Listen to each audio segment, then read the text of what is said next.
மேகம் போன்ற வாக்கு தத்தம் சூழ நின்று காத்திருக்க, மேகம் போன்ற வாக்கு தத்தம் சூழ நின்று காத்திருக்க, விசுவாசத்தாய் உரிமை கொள்வாய், விரைந்து முன்னேகிடுவாய்.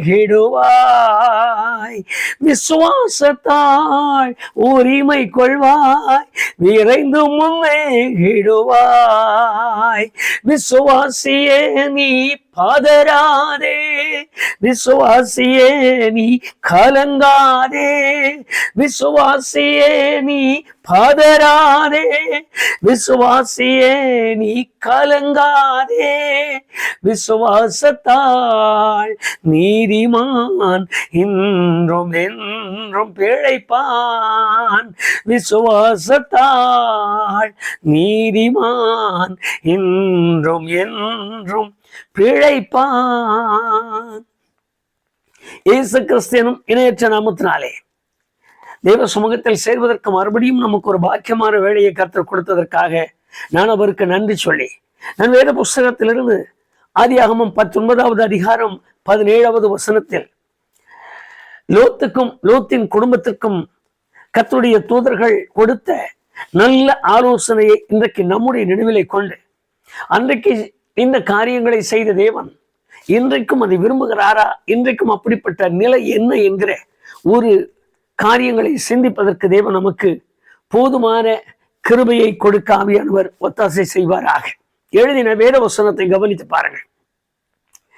அவர்களுடைய கூக்குரல் தேவ சமூகத்தில் எட்டினது என்றும், நான் இந்த சூழ்நிலையில் இந்த பட்டணத்தை கவிழ்த்து போட வந்திருக்கிறோம் என்றும் தேவதூதர்கள் சொல்லி அவருடைய வீட்டிலே தங்கி இருக்கும் பொழுது அவர்களை புறப்பட்டு வெளியே போகும்படி சொல்லி கேட்டுக்கொள்ளுகிறார். அது நம்ம எல்லாருக்கு தெரிந்த ஒரு சம்பவம். லோத்தின் குடும்பத்தின் மேலும் அவர் வைத்திருந்த பாசம், லோத்து நீதிமானாய் உள்ளத்தில் வாதிக்கப்பட்டு கொண்டிருக்கிற சூழ்நிலையும் சந்தர்ப்பங்களும் இருந்த நேரம், இந்த நேரத்தில் அந்த குடும்பத்தை காப்பாற்றும்படி தேவன் தீர்மானித்து அவர்களை வெளியே கொண்டு வர அவர்களுக்கு ஆலோசனை கொடுத்த பொழுது அவர்கள் தாமதித்து கொண்டிருந்தார்கள் என்று எழுதின அந்த வார்த்தையை இன்றைக்கு வரைக்கும் நாம் நம்முடைய நினைவிலே வைக்க வேண்டியவர்களாய் இருக்கிறோம். அவர்கள் மாத்திரமல்ல, என்றைக்குமே ஆண்டவர் வரும்பொழுது அவரோடு மறைந்து போவதற்கு, மறுரூபமாக்கப்படுவதற்கு, அவருடைய பிரசன்னத்திற்குள்ளாய் மறைவதற்கு ஆயத்தப்பட வேண்டிய கர்த்தருடைய ஜனங்களில் அநேகர் தாமதப்படுத்தி கொண்டு இருக்கிறதை நாம் இந்த வார்த்தைகளை கொண்டே உணர்ந்து கொள்வதும் நமக்கு ஆவியானவர் செய்கிற கிரியையாய் இருக்கலாம். உண்மையாய் உணர்ந்து கொள்ள வேண்டியவர்களாயும் நாம் நிற்கிறோம். தாமதப்பட்ட சமயத்தில் அவர்களை வெளியே அழைத்து வந்து ஒரு இடத்தை காட்டி அங்கு போகும்படி அவர்கள் கேட்கிறார்கள். ஆனால் அவர் சொல்லுகிறார், அவர்களோ அங்கு கொஞ்சம் தூரம் ஓடுவதும் நடப்பதும் எங்களுக்கு ஆகாது என்று அவர்கள் திருப்பி கேட்கும் பொழுது அவர் சொல்லுகிறார், பக்கத்தில் இருக்கிற மலைக்கு ஓடி போகவா. அவர்கள் அதற்கு உத்தரவு கொடுக்கிறார்கள், நீங்கள் பக்கத்தில் இருக்கிற மலைக்கு ஓடிப்போ என்று. ஓடி போகும் பொழுது அவர்களுக்கு சொல்லுகிற வார்த்தை, இந்த சமபூமியில் எங்கும் நில்லாதே. அநேக காரியங்களை அந்த வசனத்தில் சொல்லி இருக்கிறார். அந்த வசனங்கள் நமக்கு ஞாபகப்படுத்தப்பட்டு இருக்கிறது, ஞாபகப்படலாம். இந்த சமபூமியில் எங்கும் நில்லாதே, பின்னிட்டு பாராதே, இப்படி பல ஆலோசனைகளை சொல்லி இந்த சமபூமியில் எங்கும் நில்லாதே, அந்த மலைக்கு ஓடிப்போ என்று அவர்களுக்கு அவர் காண்பிக்கிற ஒரு மலையும், அவர்கள் ஓடுகிற ஓட்டம் பிரயோஜனமற்ற ஓட்டமாய் மாறிவிட்டது என்பதையும் நம்மால் அறிய முடியும். காரணம், வேத வசனத்தை நாம் வாசிக்கும் பொழுதும் வேத வசனத்தின் ஆழங்களை நாம் அறியும் பொழுதும் நமக்காக நம்மை மாற்றிக்கொள்வதற்காக, நாம் இன்னும் அவரோடு நெருங்கி பழகுவதற்காக, நாம் இன்னும் பரிசுத்தத்தில் மேன்மையுள்ளவர்களாய் மாறுவதற்காக வெளிப்படுத்தின விசேஷம் 22வது அதிகாரம் 12, 13, அந்த வசனங்களில் எழுதியிருக்கிற வார்த்தைகளை அப்படி நினைவிற்கு கொண்டு வாருங்கள். பரிசுத்தமாகிறவன் இன்னும் பரிசுத்தமாகட்டும், நீதி செய்கிறவன் இன்னும் நீதி செய்யட்டும் என்கிற அந்த வார்த்தைகளுக்கு ஏற்றது போல இன்னும் பரிசுத்தமாக்கப்படுவதற்கு, இன்னும் நீதிமானாய் நடப்பதற்கு, இன்னும் அதிகமாய் தேவனோடு சேர்வதற்கு, இணைவதற்கு தேவன் நம்மோடு கூட இடைப்படுவாராக. அப்படிப்பட்ட சூழ்நிலையில் இந்த மனிதன் ஓட வேண்டும் என்று ஓடினான். சேர வேண்டிய இடத்திற்கு சேர வேண்டிய நிலையில் நின்று கொண்டார்கள். அந்த சம்பவத்தை நம்ம அப்படியே விட்டு விடுவோம். இன்றைக்கு தேவன் சொல்லுகிற ஆலோசனை, சமபூமியில் எங்கும் நில்லாதே என்று சொல்லி ஒரு இடத்தை காண்பித்தார். அந்த ஒரு மலையை காண்பித்தார். போக வேண்டிய இடம் மலை என்பது அவர்கள் நன்றாய் அறிந்து கொண்டார்கள். ஆனால் போய்கொண்டிருக்க வேண்டிய பாதை, தாங்கள் போக வேண்டிய பாதை என்பது அவர்களால் யோசிக்க வேண்டிய ஒன்று. காரணம், மலைக்கு போகிற பாதை கரடு முரடானவைகள் இருக்க வேண்டும், கரடு முரடானவைகளாய் இருந்திருக்க வேண்டும் என்பதை நாம் நம்முடைய நினைவிற்கு கொண்டு வருவோம். போக வேண்டிய இடம் தெரிந்து விட்டது. போய் சேர வேண்டிய பாதை கரடு முரடானவைகளும், அங்கு எப்படி ஓட்டமும் நடையுமாய் ஓடி சேர முடியும் என்பதையும் அவர்கள் அறிந்திருந்தாலும் சிந்தித்திருந்தாலும் நாம் இன்றைக்கு அவைகளை நம்முடைய நினைவிற்கு கொண்டு வர வேண்டியது நிலை. பாதை கரடு முரடானது, போக வேண்டிய இடம் மலை என்பதற்காக நீ இந்த சமபூமியில் எங்கும் நின்று விடாதே. இந்த சமபூமிக்குள் நீ ஒரு இடத்தில் கூட தாமதம் செய்யாதே, நிற்காதே. அந்த சமபூமி உனக்கு சொந்தமானதாய் நீ பயன்படுத்திக் கொள்வதற்கு உனக்கு இடம் இல்லை என்கிறதை போல இந்த வேத வசனங்கள் அறிந்திருக்கிற நமக்கு கொடுக்கிற நல்ல ஆலோசனை என்பதை நாம் நினைவில் கொள்ள வேண்டியவர்களாய் இருக்கிறோம். வேதத்தை வாசிக்கும் பொழுது தேவன் தம்முடைய பிள்ளைகளை உண்மையாகவே மற்ற ஜனங்களை விட்டு பிரித்தெடுத்தார் என்பதை லேவியராகமம் புஸ்தகத்திலும் ஓசியா ஆமோசின் புஸ்தகத்திலும் நாம் திட்டமாய் அறிய முடியும். உங்களை எனக்கென்று நான் பிரித்தெடுத்தேன். அதற்கு காரணம் அவருடையவர்களாய் இருக்கும்படி. எசேயா தீர்க்கதரிசி சொல்லும் பொழுது, எனக்காகவே அவளை பூமியிலே நான் விதைத்தேன் என்று சொல்லுகிறார். வளர்வதற்காக, கனி கொடுப்பதற்காக, அவருக்கென்றே தெரிந்து கொண்டார், அவருக்கென்றே விதைத்தார், அவருக்கென்றே அறுவடை செய்தார். அவருக்காகவே தேவ ஜனங்களை வளர்த்து வந்த இந்த சூழ்நிலைகள் அவர்களுக்கு அவர் சொல்லிக் கொடுக்கிற ஒரு பாடம். சம பூமியில் நிற்க வேண்டாம், தெரிகிற அந்த மலைக்கு ஓடிப்போ என்று எழுதினார். ஓடி போகிற இந்த பாதையினுடைய சூழ்நிலைகள் தான் இன்றைக்கு நம்முடைய நினைவிலே நாம் கொள்ள வேண்டியது அவசியமாயிருக்கிறது. பாதை கரடு முரடானவைகள், பாதை இக்கட்டானவைகள், பாதை சமமானவைகள் அல்ல. பாதை முழுவதும் எப்படிப்பட்டதாய் இருக்கிறது என்று யோசிப்பதற்கில்லை. நம்முடைய பிரயாணத்தின் காரியத்தை நம்முடைய நினைவிற்குள் கொண்டு வருவோம். பூமியிலே வாழ்கிற வாழ்க்கை அல்ல, பரலோக ஓட்டத்தை குறித்து நாம் நம்முடைய சிந்தனைக்கு கொண்டு வருவோமானால், தேவ ராஜ்யத்தை சேருவதற்காக நமக்கென்று தேவன் வைத்திருக்கிற பாதையும் கூட அப்படிப்பட்டது என்பதை நம்மால் அறிய முடியும். 1 கொரிந்தியர் 10ஆம் அதிகாரம் 4வது வசனத்தை வாசித்து பாருங்கள். அங்கு எழுதியிருக்கிற அந்த வார்த்தையினுடைய முழுமையான அர்த்தம், இயேசு கிறிஸ்து என்னும் கண்மலையை காண்பிக்கிறதாய் நாம் அறிய முடியும். அவர் அந்த வார்த்தைகளை நமக்கு சொல்லும் பொழுது, அந்த கண்மலைக்கு ஓடிப்போ, அதுதான் உனக்கு உள்ள புகலிடம் என்று சொன்னார். அவருக்கு மகிமை உண்டாகட்டும். நான் ஓட வேண்டிய இடம் ஒரு கண்மலை ஆகிய கிறிஸ்து. நான் போய் சேர வேண்டிய பாதைதான் இடுக்கமும் நெருக்கமும் உள்ள பாதை என்பதை மத்தேயு சுவிசேஷம் 7ஆம் அதிகாரம் 13, 14 2 வசனங்களையும் வாசித்து பாருங்கள். இடுக்கமான வாசல் என்று எழுதியிருக்கிறார், வழி நெருக்கமானது என்று எழுதியிருக்கிறது. இந்த பாதையில் போகிறவர்கள் சிலர் என்று எழுதியிருக்கிறது. இந்த அனுபவம் தான் இன்றைக்கு நம்முடைய ஆழமான மனதில் பதிய வேண்டியவர்களாய் நிற்கிறோம். எனக்கு அருமையானவர்களே, சமபூமியில் நிற்க வேண்டாம் என்று சொன்ன அந்த வார்த்தைக்கு நாம் பிறகு வரலாம். இப்பொழுது நான் ஓடி சேர வேண்டிய இடத்தை கண்டுபிடித்தோம். ஓடி சேர வேண்டிய பாதையை நாம் அறிந்திருக்கிறோம். இந்த பாதையினுடைய நிலைதான் இன்றைக்கு அநேக உள்ளங்களை உடைக்கிறது, அநேக விசுவாசிகளை தடுமாற செய்கிறது, அநேக கர்த்தருடைய ஜனங்களின் பிரயாணங்களை தடுத்து நிறுத்துகிறது. அநேக கர்த்தருடைய பிள்ளைகள் தாங்களும் தங்கள் குடும்பமும் தேவ சமூகத்தில் சேர்வதற்கில்லாமல் சுலபமானவைகள் எவை என்று தேடி அலைகிறது. சுலபமானவைகள் எவைகள்? எங்கே நதி கிடைக்கும், எங்கே தொழுது கொள்வதற்கு ஒரு இடம் கிடைக்கும், எங்கே புண்ணிய ஸ்தலம் கிடைக்கும், இன்னொன்னு சுருக்கமா எங்கே புண்ணிய நதி கிடைக்கும், ஒரு முழுகலாம். எங்கே புண்ணிய ஸ்தலம் கிடைக்கும், போய் மண்ணை மிதித்து விடுவோமானால் அப்படியே நாம் சேர்ந்து விடலாம்.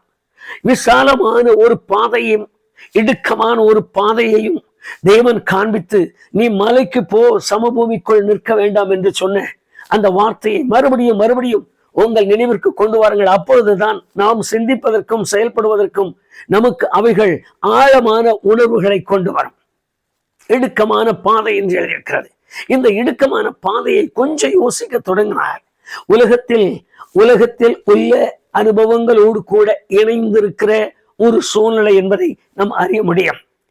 யோவான் தன்னுடைய நிருபத்தில் எழுதும் பொழுது 2ஆம் அதிகாரம் 15வது வசனத்தில் உலக அன்பு தேவனுக்கு பகை என்று அன்பு கூற வேண்டாம் என்று தடுத்து நிறுத்தினார்.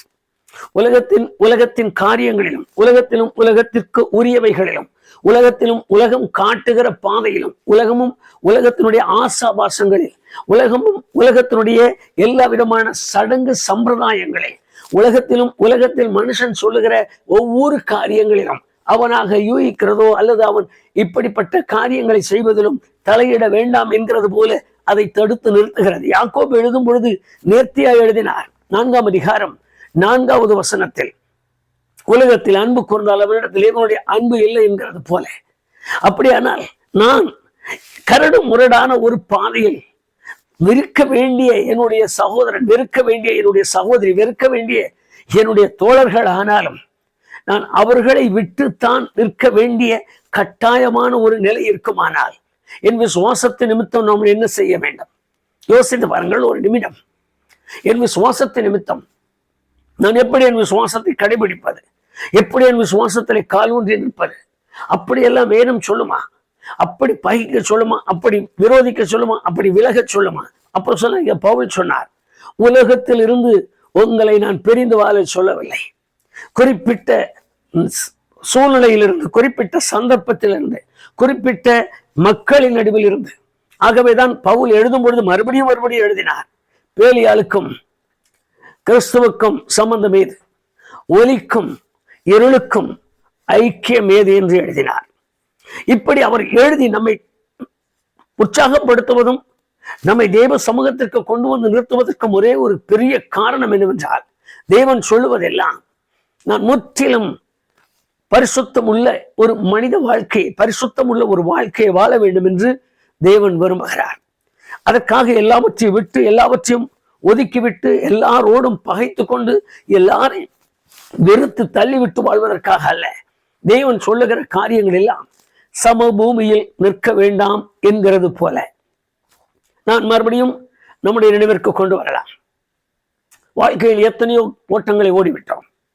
எத்தனையோ இடங்களை நாம் ஆராதனை இடங்களாய் பார்க்கிறோம். எத்தனையோ இடங்களை நாம் மிகப்பெரிய ஜனக்கூட்டம் நிறைந்த இடங்களாய் பார்க்கிறோம். அதிகமான கூட்டம் கூடி அதிகமாய் ஆர்ப்பரிக்கிற இடங்கள், அதிகமாய் கொண்டாடுகிற இடங்களை எல்லாம் நாம் கவனிக்கிறோம். இவைகளில் எந்த இடம் பூமிக்கும் அவர்களுக்கும் சமமாய் இருக்கிறது என்பதை நாம் சிந்திக்க கடனாளிகளாய் நிற்கிறோம். என்னை கேட்டுக்கொண்டிருக்கிற எனக்கு அருமையான கர்த்தருடைய ஜனங்கள், விகற்பமான காரியமாய் எடுக்க வேண்டாம். உங்களுடைய ஆழ்ந்த மனதிற்குள்ளாக ஒரு நல்ல சிந்தனைக்கு இந்த காரியங்களை கொண்டு வாருங்கள். இன்றைக்கு தேவ ஜனங்கள் ஒரு வித்தியாசமான நிலைமைக்கு மாறிக்கொண்டிருக்கிறதை நாம் அறிவோம். தேவனுடைய பிள்ளைகள் என்று சொன்னாலே ஆதி காலத்திலே எபிரேயர் என்று சொல்லும் பொழுது, அல்லது யூதர்கள் என்று சொல்லும் பொழுது, அல்லது தேவ ஜனங்கள் என்று சொல்லும் பொழுது அவர்களுக்கும் மற்றவர்களுக்கும் வித்தியாசத்தை ஆதி முதலாய் தேவன் உண்டாக்கி கொண்டே வந்தார். கலவாதிருக்கும்படி, சேராதிருக்கும்படி, ஒட்டுணியாய் மாறாதபடி அவர்களை எல்லாம் பிரித்து வாழ வைத்துக் கொண்டே வந்தார். அப்படி ஒன்று சேர்ந்து கற்றுக்கொள்ளும் பொழுது, அல்லது பழகி கொள்ளும் பொழுது, அல்லது ஒன்றோடு ஒன்று இணையும் பொழுதுதான் தேவன் அவர்களை கடிந்து கொண்டார். தேவன் அவர்களை மிகவும் அதிகமாய் தண்டனைக்கு ஒப்பு கொடுத்தார். அந்நிய ராஜாக்களின் கரங்களில் ஒப்பு கொடுத்தார். இன்றைக்கு இப்படிப்பட்ட காரியங்கள் எல்லாம் இல்லை.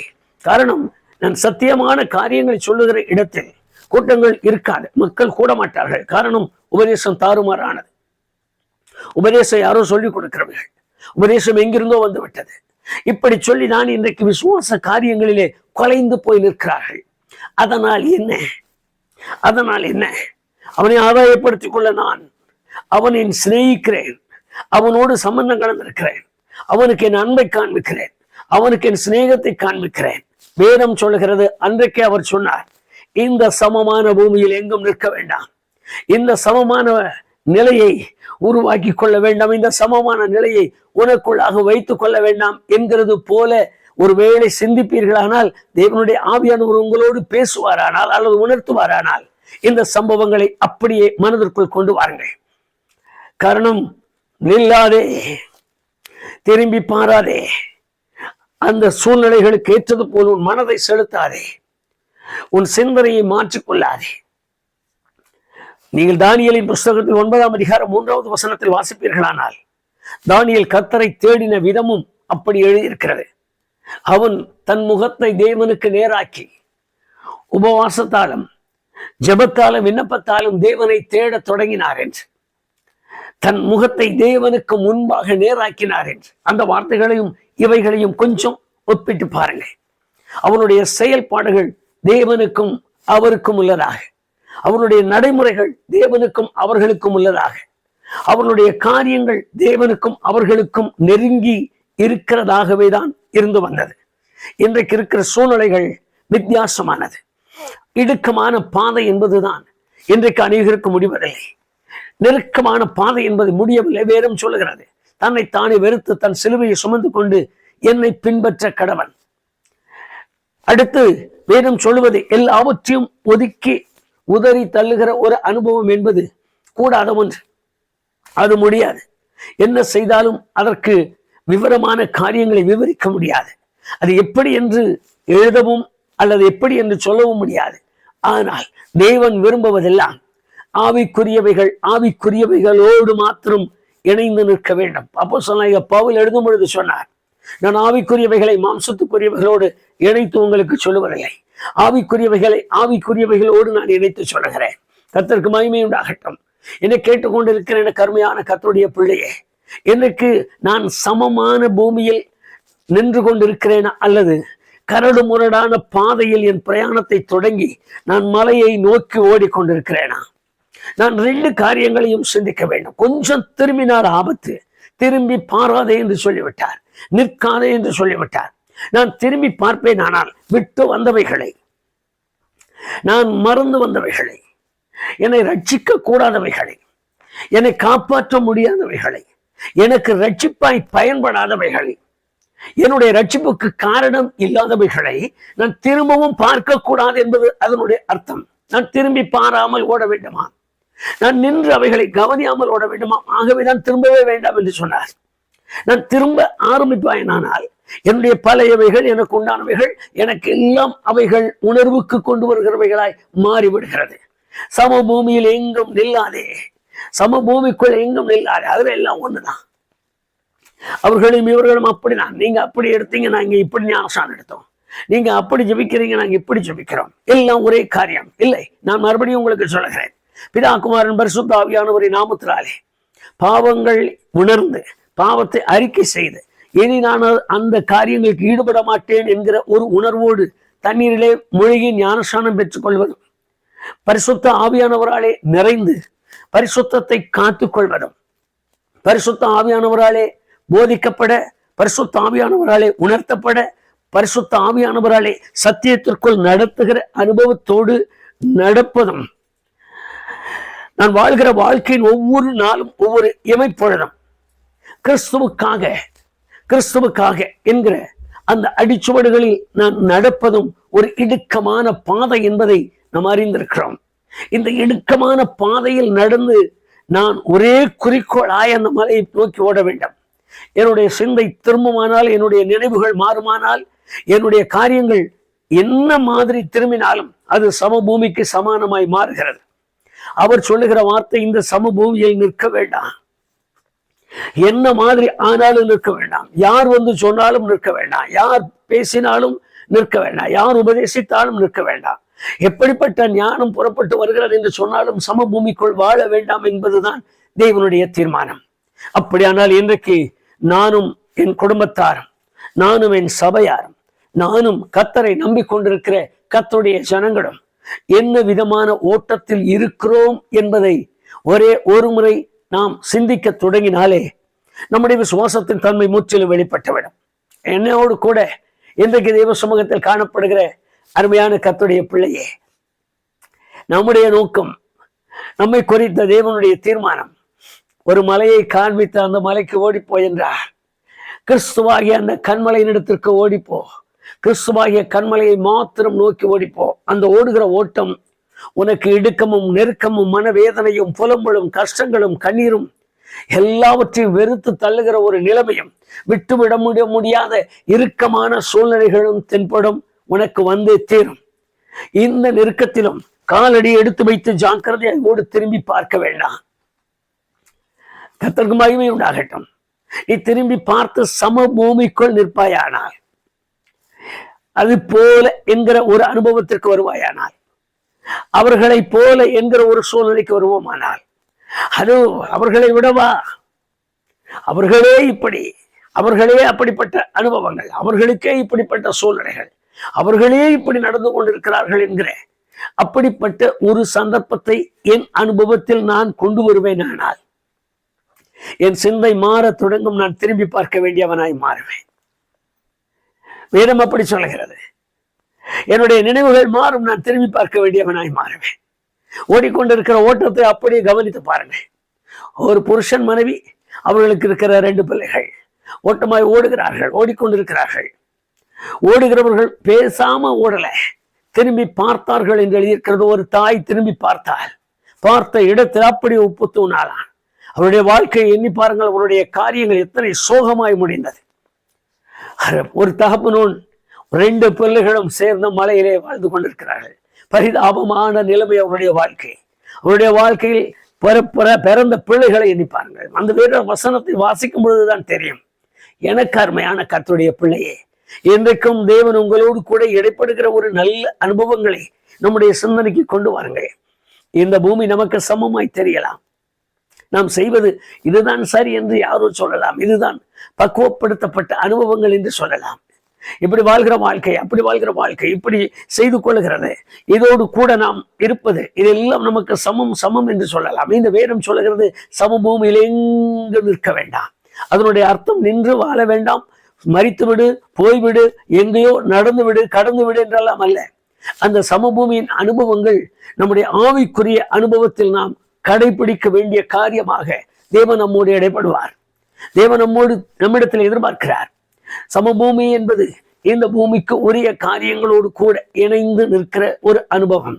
ஆவிக்குரிய நிலையில் அவைகள் தேவனாலே அனுமதிக்கப்படாத ஒன்று என்பதை நாம் நினைவிலே கொள்ள வேண்டும். அப்படிப்பட்ட ஒரு நிலையில்தான் தேவன் இன்றைக்கு நம்மை பார்த்து கொஞ்சம் இடுக்கமாய் பிரவேசிப்பா, கொஞ்சம் நெருக்கமா தான் இருக்கும். இந்த ஓட்டத்தை தளராமல் ஓடி அக்கறைக்கு சேர்ந்து விடு. பரியாசங்கள் உனக்கு பின்னால், அவமானங்கள் உனக்கு பின்னால், உன்னை பார்க்கிறவன் கேலி செய்வான். ஓடுகிறான் பார், ஓடுகிறான் பார். லோத்தின் மனைவியும் பிள்ளைகளை கூட்டிக்கொண்டு அவர்கள் போகும் பொழுது எத்தனை பரியாசங்கள் அவர்கள் வாழ்க்கையில், எத்தனை பேர் கேலி, எத்தனை பேர் கிண்டல் செய்திருப்பார். ஓடுறான் பார், இப்படியா சொல்லியிருக்கு, இப்படியா பேசுறது, இப்படியா நடப்பாங்க. லோத்து கொஞ்சம் கூட அறிவு கிடையாதா? லோத்து கொஞ்சம் கூட யோசிக்க வேண்டாமா? லோத்துக்கு பின்னாடி வாழ்க்கை என்ன இருக்கு? எல்லாம் பேசுகிற வார்த்தைகளை கேட்டுக்கொண்டு அவர் சொல்லுவது, திரும்பி பார்த்து நின்று விடாதே, சமபூமிக்கு நிற்க வேண்டாம். அவர்களுக்கு சமம் நீ அல்ல, அவர்களோடு கூட இணைந்து நிற்க வேண்டியவன் நீ அல்ல, அவர்களோடு கூட சேர்ந்து வாழ வேண்டியவன் நீ அல்ல, அவர்களை போல செயல்பட வேண்டியவன் நீ அல்ல. லோத்து நீ வித்தியாசமானவன், லோத்து நீ மாறுபட்டவன். லோத்து உனக்கென்று ஒரு கண்மலை தனியா இருக்கிறது. லோத்து உனக்கென்று ஒரு மாலை பாதுகாப்புக்கு இருக்கிறது. லோத்து நீ தங்குவதற்கு, நீ இருப்பதற்கு, நீ வசிப்பதற்கு, உன் பிள்ளைகள் சுகமாய் தங்குவதற்கு, நீயும் உன் மனைவியை சந்தோஷப்பட்டு மகிழ்வதற்கு உனக்கென்று ஒரு மலை தனியாய் ஒதுக்கி வைத்திருக்கிறேன். ஆனால் பிரயாணம் கொஞ்சம் நெருக்கம். இந்த பிரயாணத்தை எண்ணி இந்த சமபூமிக்குள் நின்றுவிட வேண்டாம். நீ ஓடுகிற பாதை நெருக்கத்தை கண்டு இந்த சமபூமியில் நின்றுவிட வேண்டாம். ஆவிக்குரிய நிலையில் அவைகளை அப்படியே திருத்தி பாருங்கள். ஆவிக்குரிய நிலையில் அப்படியே கொஞ்சம் மாற்றமாக கொண்டு வந்து நம்முடைய விசுவாச பாதையாய் எண்ணுங்கள், நம்முடைய பக்தியின் பாதையாய் எண்ணுங்கள், நாம் தேவனை சேரத்தக்க பாதையாய் ஓடுகிற பிரயாணத்தின் இன்னமாய் எண்ணி கொஞ்சம் ஒரு சிறிய சந்தர்ப்பத்தை இந்த சிந்தனைக்கென்று விட்டு தேவனுடைய முகத்தை பார்த்து, என்னுடைய பிரயாணத்தின் தன்மை என்ன ஆண்டவரே, நான் வருகிற மோட்ச பிரயாணத்தின் தன்மை என்ன, நான் உம்முடைய சமூகத்தில் வந்து சேரத்தக்கதான இந்த பிரயாணத்தின் சூழ்நிலை என்ன, என்னையோடு இடைப்படும், நான் அவைகளை உணரட்டும் என்கிற அந்த உள்ளத்தோடு கூட அவருடைய சமூகத்தில் நம்மை அர்ப்பணிக்கலாமா? கண்களை மூடுவோம். நல்ல ஆண்டவரே,